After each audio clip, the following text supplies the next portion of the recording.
Hey man, Gary Semix coming back at you here again with another tech tip. This time we're going to talk about how you grip the handle grips. Do you talk about riding with the bike and not fighting the bike, having the right leverage factors over the bike? Man, this is probably the hugest one, is the simple thing about how you grip the handle grip. Whether you are sitting or standing, there are two different ways to grip the handlebars. One is for accelerating and one is for braking, and there's not much difference in between, just that little bit, but that little bit makes a big difference.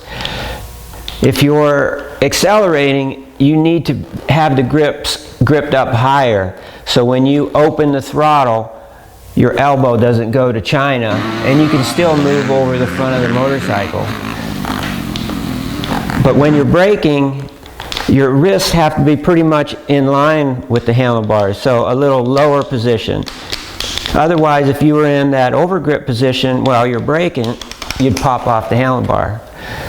So braking, accelerating, two different positions.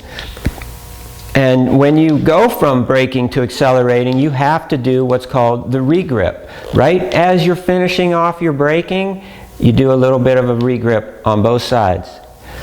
And a lot of guys have trouble with that, learning that, but it's just because they don't have enough patience to slow down and get the coordination and learn how to do it through enough practice times.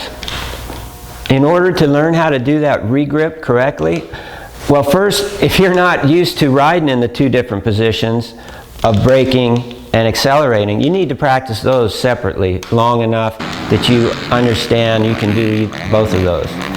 And then you practice doing your regrip right as you get finished braking. And again, you know, you got to practice this in a drill area. The funny thing is, a lot of guys try to ride the whole track while they're learning a new technique. And then, on top of that, they end up trying to go as fast as they can. And of course, they can't learn a new technique while you're riding the whole track, going as fast as you can. That's what my DVDs do, is break down all the blocks, the learning blocks of the techniques separately.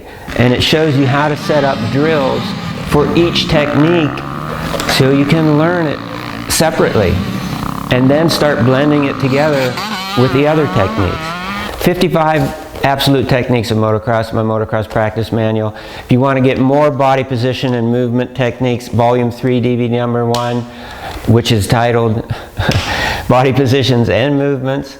And there's just so much to learn about motocross. Don't keep going out there and making all the technical mistakes over and over and over again, and you're going to plateau very quickly. You know, the foundation is so important to have all the techniques down so they become automatic. You're automatically doing the techniques correctly. Then you can work on your speed and you can gain some real speed.